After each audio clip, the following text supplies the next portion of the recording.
جس زمین پہ سجدہ نہ ادا ہو، اس سے بڑا بھی کوئی جرم ہے؟ زنا کرنے کو گناہ سمجھتے ہیں، نماز کا چھوڑ دینا زنا سے بڑا جرم ہے۔ رشوت کھانے کو گناہ سمجھتے ہیں، نماز کا چھوڑ دینا رشوت کھانے سے بڑا جرم ہے۔ قتل کرنا بڑا گناہ سمجھتے ہیں، نماز کا چھوڑ دینا قتل سے بڑا جرم ہے۔ سجدے ہی کا تو انکار کیا تھا شیطان نے کوئی زنا کیا تھا، کوئی قتل کیا تھا، کوئی شراب پی تھی، کوئی جوا کھیلا تھا، کیا کیا تھا؟ کوئی شرک کیا تھا۔ شیطان سجدے کا انکاری ہوا، ایک سجدے کا انکار کر کے وہ ہمیشہ کے لیے مردود ہو گیا۔ اس مسلمان کو ہوش نہیں ہے جو روزانہ دن میں 5 دفعہ 20 سجدوں کا انکار کیے بیٹھا ہوا ہے، اور پھر آرام سے روٹی کھاتا ہے، آرام سے چائے پیتا ہے، اور آرام سے کہے لگاتا ہے، اور آرام سے اخبار پڑھتا ہے، آرام سے بیوی کے پہلو میں لیٹتا ہے۔ ایک سجدے کا انکار ہو کر شیطان ہمیشہ کے لیے مردود ہوا۔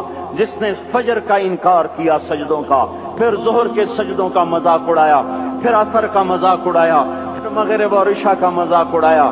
گھر میں نماز پڑھنا بھی چلو نہ پڑھنے سے تو بہتر ہے، پر یہ بھی نماز کا مذاق ہی ہے۔ اور 8ویں دن سر پہ ٹوپی رکھ کے آیا۔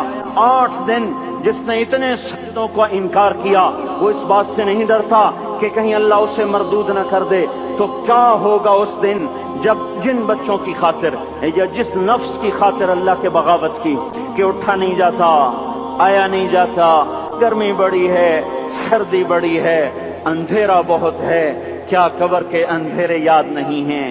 کیا قبر کی گرمی یاد نہیں ہے؟ کیا جہنم کی آگ بھول گئے؟ کیا جہنم کے عذاب بھول گئے؟ کیا جنت کی نعمتیں بھول گئے؟ وہ اللہ کا کلام بھول گئے، وہ اللہ کا دیدار بھول گئے، وہ اللہ سے ملاقات بھول گئے، وہ محبوب خدا کی محفل بھول گئے۔ یہ کیسا اسلام ہے؟ یہ کیسے پتھر دل ہیں جو کمانے میں تو ایسے مست ہوئے کہ ہوش نہیں، اور جب اللہ بلائے تو ایسے غافل ہو جائیں، نہ بوڑھے پر جوں گے، نہ جوان کو ہوش آئے، نہ کسی عورت کو ہوش آئے، نہ کسی مرد کو ہوش آئے، نہ بازار بند ہوں۔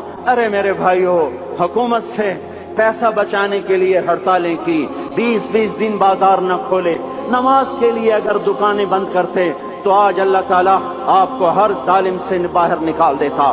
کوئی ظالم نہ آپ کے مال پہ ہاتھ ڈالتا، نہ آپ کی عزت و آبرو پہ ہاتھ ڈالتا۔ دن دہاڑے ڈاکے پڑے، کیوں پڑے؟ کہ ہم باغی ہو گئے، ہم نے اللہ سے بغاوت کر دی۔ کیا جمعے کے دن صرف اللہ بلاتا ہے؟ یہ جمعے میں اتنے کیوں آتے ہیں اور باقی دنوں میں کیوں نہیں آتے؟ یہ کیسی وفا ہے؟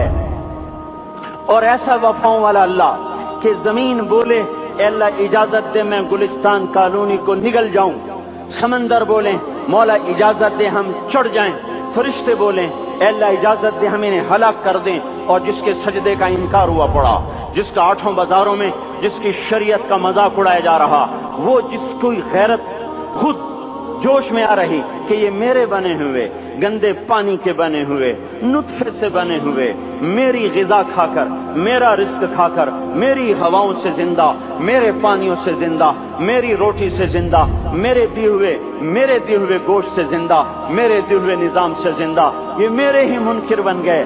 1500 روپے کا ملازم آپ کو چائے کی پیالی نہ دے تو آپ کہتے چل چھٹی کر، ہم کوئی اور رکھیں گے۔ اور جس نے اتنا بڑا وجود بخشا، آنکھوں میں چراغ جلائے، کانوں میں فون لگائے، دماغ میں برقی روئیں دوڑائیں، دل کو دھڑکایا، سارے بدن کے تو خون پہنچانے کا نظام چلایا، پھیپھڑوں کی فیکٹریاں چلائیں، رگوں میں خون پہنچایا، ہڈیوں کو غذا پہنچائی، اور آنکھوں کو غذا پہنچائی، بالوں کو غذا پہنچائی، زبان کو بولنے کی طاقت دی، دانتوں کو کاٹنے کی طاقت دی، دو وہاں نالیاں لگائیں، سانس کی الگ کر دی اور معدے کی الگ کر دی، اور وہاں پردہ لگایا، جو غذا منہ میں جائے تو معدہ کھل جائے اور پھیپھڑے کی طرف جانے والی نالی رک جائے۔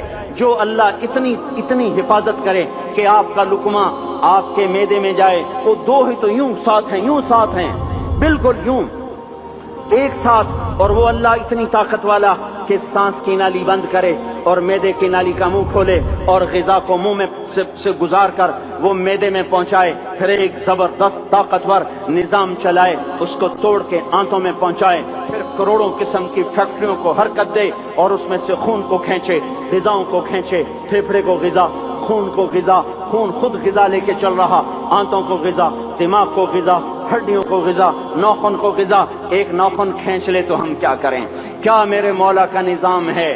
یہ ہمارا قبرستان ہے، مردہ سیل باہر نکل رہے اور ناخن کی شکل میں باہر آ رہے، پھر آگے جا کے اور سخت ہو رہے، تھوڑا سا ناخن زیادہ کٹ گیا، سارا دن سی سی کرتا ہے، سارا دن ہائے ہائے کرتا ہے، یہی ناخن میرا رب کھینچ لے تو ہم تو ایک ناخن کا شکر ادا نہیں کر سکتے، یہ جوڑ بنا دیے سیدھا کر دے تو ہم اسی کا شکر ادا نہیں کر سکتے۔ میرے بھائیو، یہ سب کچھ کر کے پھر ہم اللہ کے باغی ہو جائیں، ہے کوئی عقل میں آنے والی بات؟ ہے کوئی سوچ بچار کی بات کہ 1500 صرف دیے اور اس نے چائے کی پیالی نہ دی تو نکال دیا، اس نے گاہک کو ڈیل نہیں کیا تو نکال دیا، اور یہ وجود کہاں سے خرید کے لائے؟ یہ زمین کس نے بچھا کے دی؟ والارض وضعها للانام، اے میرے بندو میں نے ہی تو تمہیں بنا کے دی، فاکہۃ، دیکھو میں نے تمہارے لیے پھل نکالا، والحب ذو العصف والریحان، میں نے ہی تمہارے لیے غلہ بھی بنایا اور بھوسا بھی بنایا، فبأي آلاء ربكما تكذبان، میری کیوں نعمتوں کو جھٹلاتے ہو؟ کیوں میرے باغی بنتے ہو؟ کس کس کا انکار کرتے ہو؟ دیکھتے نہیں ہو رب المشرق والمغرب، رب المشرقین والمغربین، میں تمہارے مشرق کا بھی رب ہوں، مغرب کا بھی رب ہوں، شمال کا بھی رب ہوں، جنوب کا بھی رب ہوں، فبأي آلاء ربكما تكذبان، پھر بھی تم میرے باغی ہو گئے، پھر بھی مجھے میری نعمتوں کو جھٹلاتے ہو۔ خلق الانسان من صلصال کالفخار وخلق الجان من مارج من نار، تمہیں مٹی سے بنایا، جن کو آگ سے بنایا، میری فبأي آلاء ربكما تكذبان، کیوں مجھے جھٹلاتے ہو؟ کیوں میری نعمتوں کا تم انکار کرتے ہو؟ لا الہ الا اللہ